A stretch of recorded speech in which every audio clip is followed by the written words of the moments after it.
Welcome back to Candid Talk with Adele. My name is definitely Adele and I'm excited to have you back on this channel this week.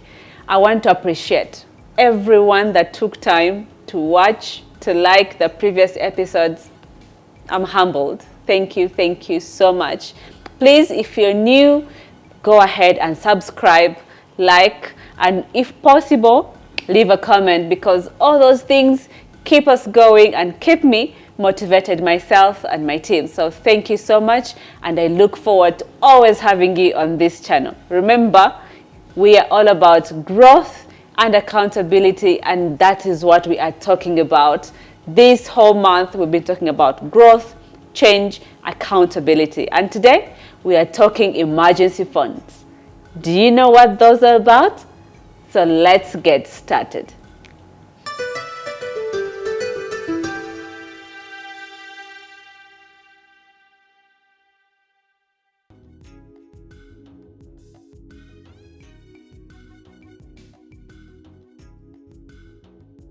I am seated at the new Nanjing Hotel. Everything exclusive, everything beautiful. There are meeting rooms, there are dining, the things they serve, the menu, everything is beautiful. If you have special parties as well, they have accommodation. So be able to come and visit them and see what they offer. All their numbers and details are all on your screen. Thank you so much for being here with me. I'm really excited.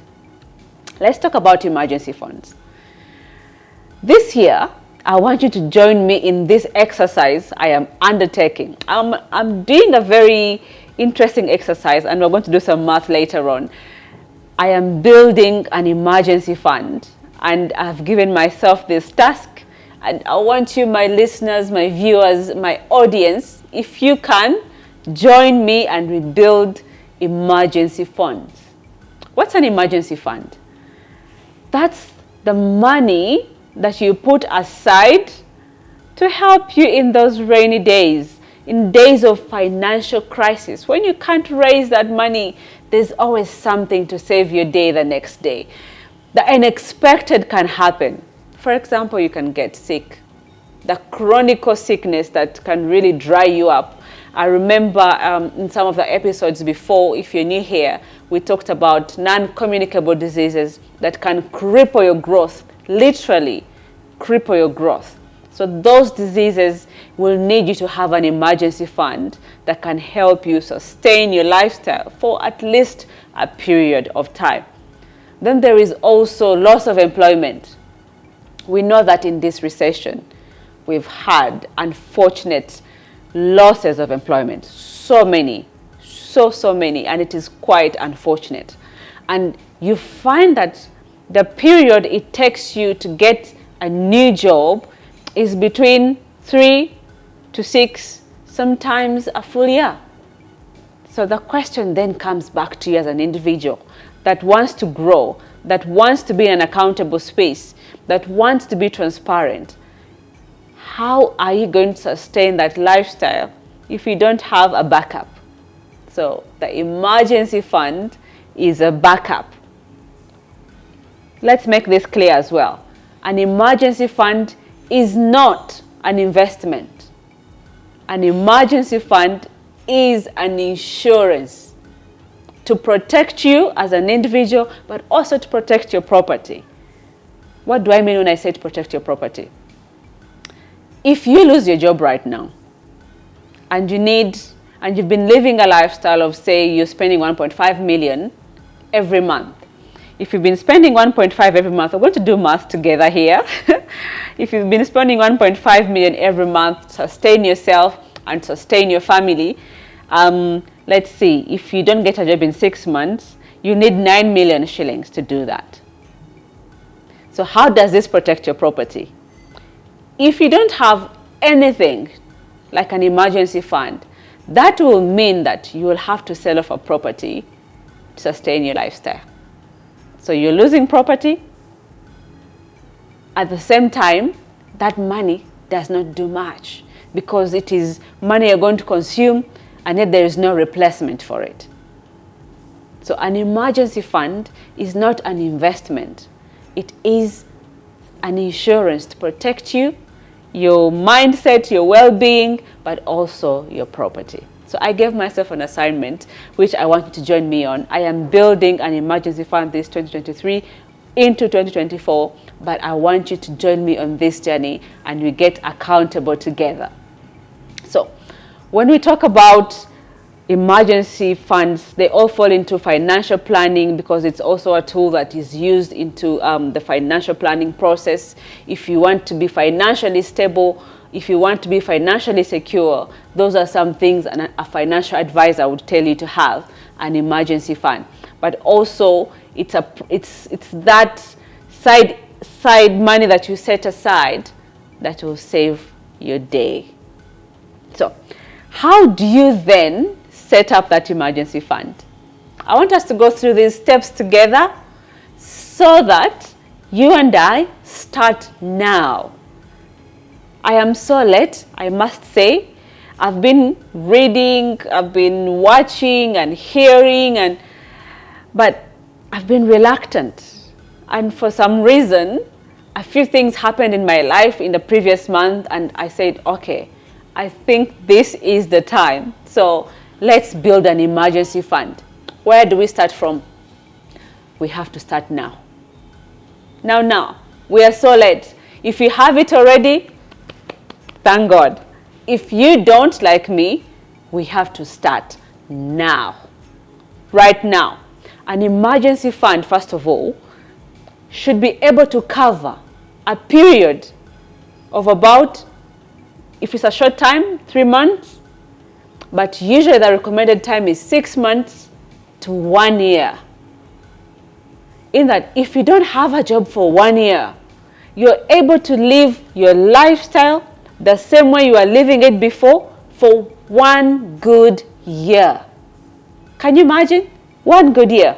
So let's do the math again. Let's do the math again.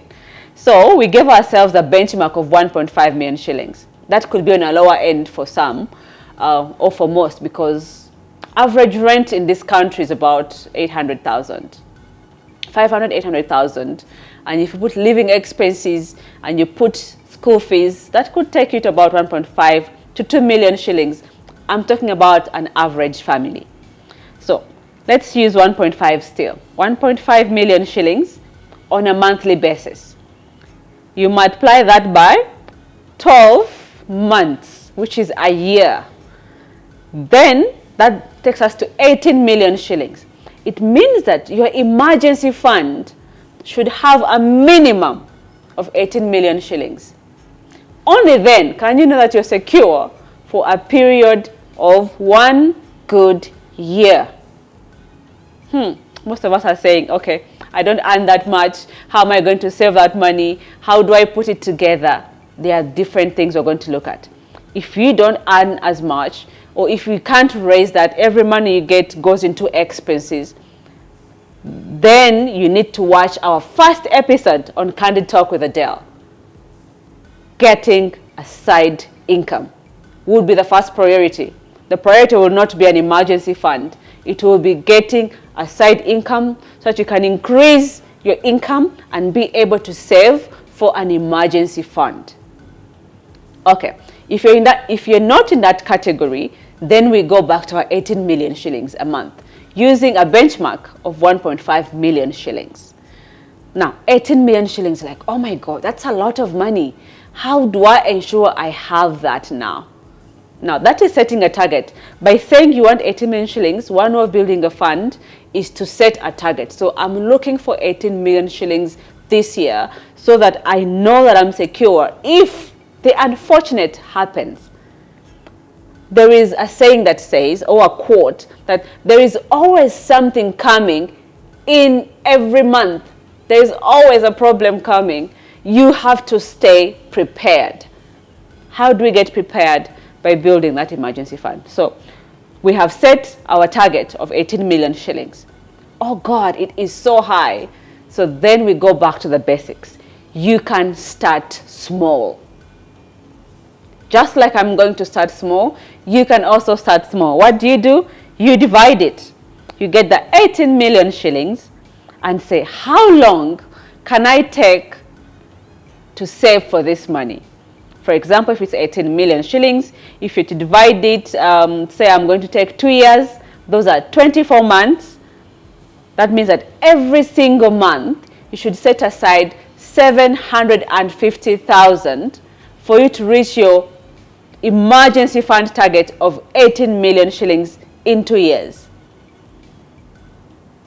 I hope we're together on that. Because we're trying to make it as small as possible so it doesn't strain you. So for any goal you set, divide it in a period that you think you can achieve that goal. Then we go to the next step. The next step is that you can set up a formula. You can set up a formula for yourself. If you're earning 3 million shillings net, not gross, if you're earning 3 million shillings net, then you have to use a formula, say 40, 20, 10, 10, 10. There's tithe, there is savings, there is the basic needs, then there is leisure, those who want to do leisure. Some of them, or some of us forego leisure in most cases, so we can increase our savings. Then you have to put in also an emergency fund percentage. Once you have that percentage, you make sure that you stay disciplined. Our next step is discipline. And knowing that everything good comes at a sacrifice. Guys, sacrifice. You sacrifice for now so you can have a better tomorrow, so you can have a better future. Because what is it being old when you can't even sustain yourself? You lose your job and life changes. Everything just turns around. So let's build emergency funds. So you have built your formula. So every time you get your pay, you make sure that formula is well calculated and you distribute your income in that formula so that you can achieve your set goals and objectives. Finally, about emergency funds and how we're going to do it together, because I'm starting. If you're not starting, please join me immediately, because I don't want to leave anyone behind. The final step is that you have to set priorities. Which one is an emergency? Which one is not? In most cases, when we set up these emergency funds, anything small that comes, you run to the emergency fund, remove money quickly, you go and spend it. You have to show which one is an emergency. Is it a chronic disease? Is it loss of employment? Is it that my mother is sick? There has to be those non-negotiables that you're saying, this is the only reason. These are the only 4 reasons that I will touch my emergency fund.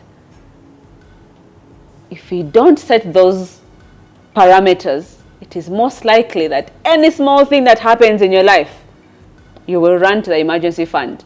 And before you know it, it's no longer an emergency fund. It's just any money there that you can use anytime. So it requires discipline, it requires respect, it requires setting priorities. So, ladies and gentlemen, who is with me? Who is going to build an emergency fund with me starting now this year? When we come back, same time next year, I will be giving an accountability of how much I have saved up in my emergency fund, and I would like us to do the same. Please tell me, what do you think about this subject, emergency funds? And are you actually saving up for an emergency fund? If not, what are you waiting for? Share your comments in the comment section, and if you have anything that you'd like us to talk about, anything that is of interest to you that is about growth and accountability, please reach out or leave a comment in the comment section, and I'll be able to address it with an expert or myself. Thank you so much for watching. Please subscribe, like, comment, and share with a friend that might need this information. Here at Candid Talk, we are always happy to have you. We are always happy to know that you're watching and learning, growing, and being accountable. Thank you for watching. I'll see you in the next episode. Bye-bye.